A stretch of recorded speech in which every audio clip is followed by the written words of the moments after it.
Você é filho, ou empregado. Evangelho de Lucas. Comentário de Mari Persona. Outro contraste que nós encontramos entre a antiga e a nova dispensação está no conhecimento de Deus como Pai, algo que um judeu não podia desfrutar. Isto foi completamente revelado em Cristo e é um dos maiores privilégios do cristão. No Evangelho de João diz que ninguém jamais viu a Deus, mas o Filho unigênito, que está junto do Pai, o tornou conhecido. João 1,18. Em sua carta, o mesmo João fala de Jesus como sendo o verdadeiro Deus e a vida eterna. 1 João 5,20. No Antigo Testamento, os israelitas celebravam sacrifícios que eram uma recordação anual dos pecados, pois é impossível que o sangue de touros e bodes tire pecados, como diz em Hebreus 10. A eles, aos israelitas, era apenas prometido que Deus iria prover um cordeiro para tirar o pecado, porém, só no futuro. O cristão tem, ao invés de promessas, o fato da redenção já consumada. É como se Israel tivesse apenas uma nota promissória, porém a igreja desfrutasse do resgate do valor prometido. Outra diferença é que na antiga dispensação o israelita podia contar apenas com a influência do Espírito Santo ou sua atuação eventual em si mesmo. Agora, o Espírito habita permanentemente no cristão. Aos seus discípulos, ainda no período dos evangelhos em que vigorava o judaísmo, Jesus disse que o Espírito Santo estava com eles, mas que em breve viria habitar neles. A passagem está em João 14,16 e diz textualmente: Eu pedirei ao Pai e ele lhes dará outro conselheiro ou consolador para estar com vocês para sempre. O Espírito da verdade. O mundo não pode recebê-lo porque não o vê nem o conhece, mas vocês o conhecem, pois ele vive com vocês e estará em vocês. Outro privilégio que Israel não tinha, mas agora a igreja tem, é o de não sermos mais servos de Deus, porém filhos. Essa revelação gradual você encontra nos evangelhos. Ali diz: já não os chamo servos, Jesus diz aos seus discípulos, porque o servo não sabe o que o seu senhor faz.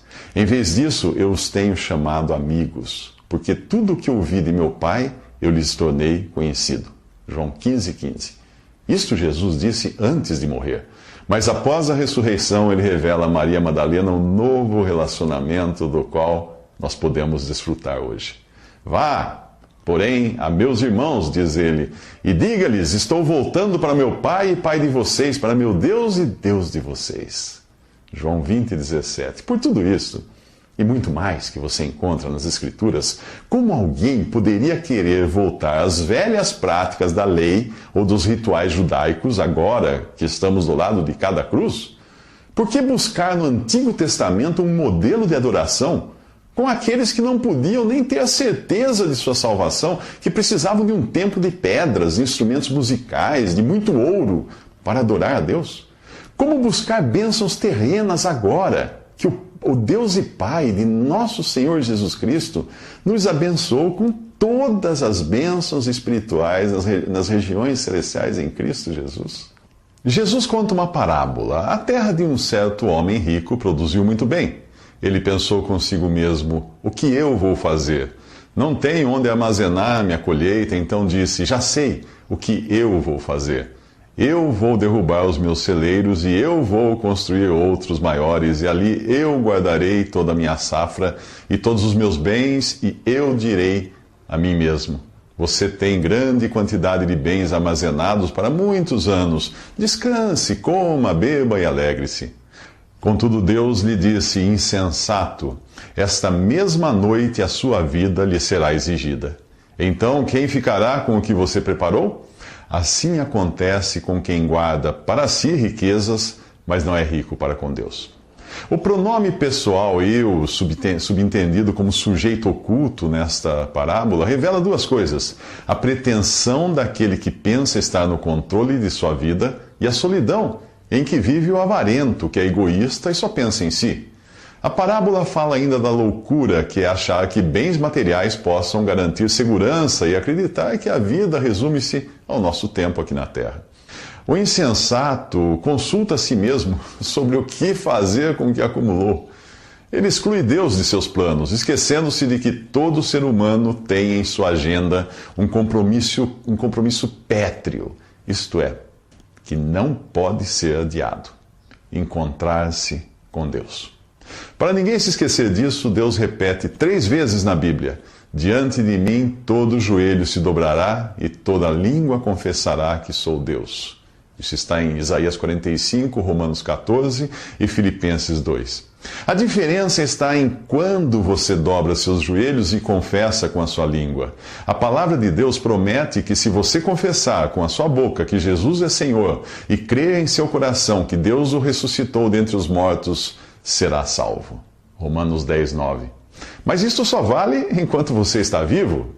Caso contrário, será obrigado a dobrar seus joelhos e confessar que Deus é justo quando for levado à presença dele para receber a sentença, a condenação eterna. Ou você atende ao amoroso convite de Deus, que deseja fazer de você um filho, ou será levado à presença dele como réu e condenado à detenção eterna no lago de fogo. A única coisa em comum entre salvos e perdidos é que a condição em que saem desta vida é a mesma em que permanecerão para sempre, caindo a árvore para o sul ou para o norte, no lugar em que a árvore cair, ali ficará, diz o livro de Eclesiastes, capítulo 11, versículo 3. O homem da parábola tem uma agenda igual à da maioria das pessoas. Tudo o que planeja e armazena é para ter descanso, comida, bebida e lazer. Será esta também a sua agenda? Quantos anos você tem? Quantos anos lhe restam? Se você passou dos 35, já entrou no segundo tempo da expectativa de vida, que no Brasil é de 70 e poucos anos. No segundo tempo, você joga cansado e atento ao apito do juiz. Mas talvez você seja jovem e nem se preocupe com isso. Mesmo assim, em 100 anos, você e todas as pessoas que você conhece estarão mortas. Já viu no Facebook o perfil de alguém de sua idade que morreu? É uma sensação estranha, né? Parece tão vivo, tantas fotos, tantas festas, mas está morto. Como a árvore que caiu. No lugar em que a árvore cair, ali ficará. Na passagem anterior, Jesus ensinava à multidão o comportamento adequado ao reino de Deus. Lembre-se de que fazer parte do reino não significa necessariamente estar salvo eternamente, pois o reino inclui joio e trigo. O reino é a esfera dos que reconhecem, ainda que só exteriormente, o senhorio de Cristo. Quando alguém na multidão pede a Jesus para julgar uma questão de herança familiar, ele deixa claro que não veio para se intrometer na divisão da riqueza entre os homens. Ele não foi um ativista social e nem veio consertar os sistemas do mundo. Ele veio resgatar e salvar pessoas do mundo. Depois de contar a parábola do rico insensato, Jesus se dirige aos discípulos, mostrando quais deveriam ser as suas prioridades. Portanto, eu lhes digo, não se preocupem com suas próprias vidas quanto ao que comer, nem com seus próprios corpos quanto ao que vestir. A vida é mais importante do que a comida e o corpo mais do que as roupas. Observem os corvos, não semeiam nem colhem, não têm armazéns nem celeiros. Contudo, Deus os alimenta e vocês têm muito mais valor do que as aves. Repare que ele não diz, não trabalhem para comprar comida e roupas. Se dissesse isso, estaria contradizendo sua própria palavra, dita por intermédio do apóstolo Paulo aos Tessalonicenses. Lá ele escreve, vocês mesmos sabem como devem seguir o nosso exemplo, porque não vivemos ociosamente quando estivemos entre vocês, nem comemos coisa alguma à custa de ninguém. Pelo contrário, trabalhamos arduamente e com fadiga dia e noite, para não sermos pesados a nenhum de vocês. Quando ainda estávamos com vocês, nós lhes ordenamos isto: se alguém não quiser trabalhar, também não coma. Pois ouvimos que alguns de vocês estão ociosos, não trabalham, mas andam se intrometendo na vida alheia. A tais pessoas ordenamos e exortamos no Senhor Jesus Cristo que trabalhem tranquilamente e comam o seu próprio pão. Isso está em 2 Tessalonicenses 3. Mas e se alguém receber um chamado do Senhor para evangelizar, pastorear ou ensinar a palavra de Deus?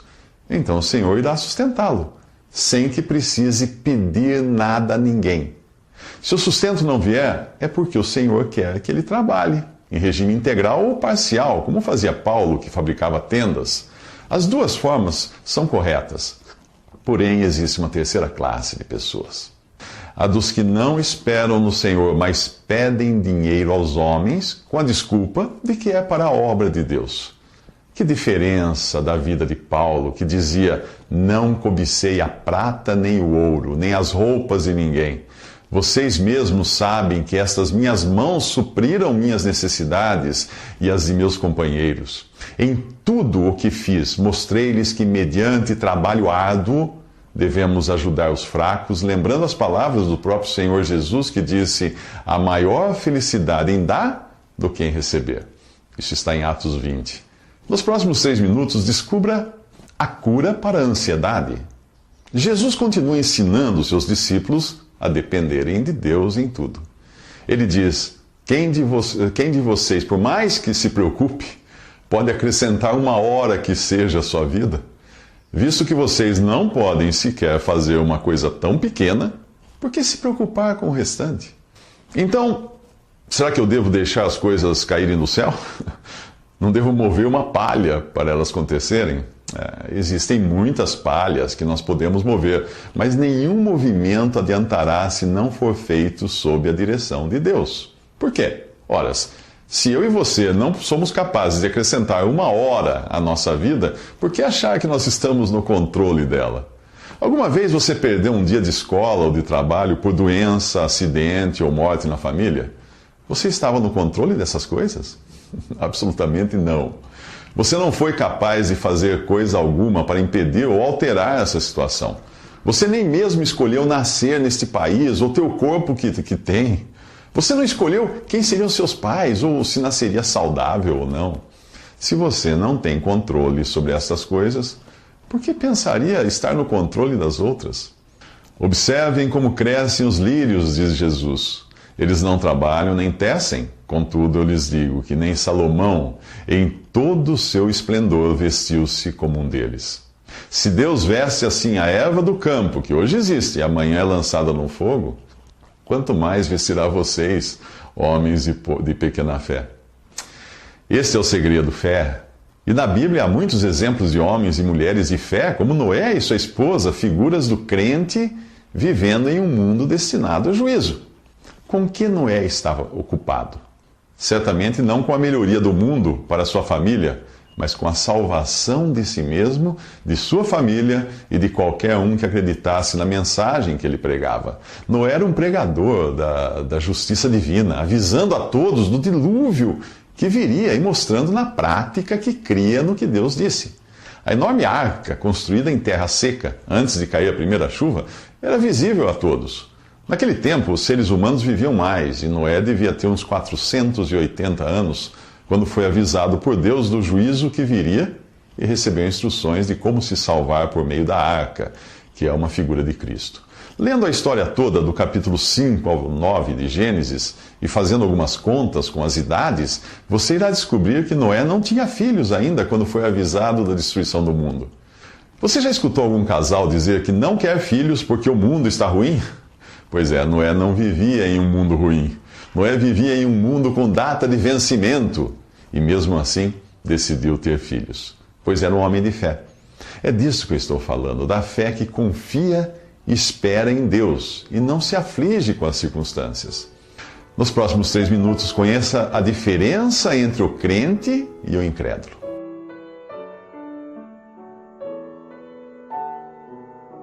Visite Respondi.com.br. Visite também 3minutos.net.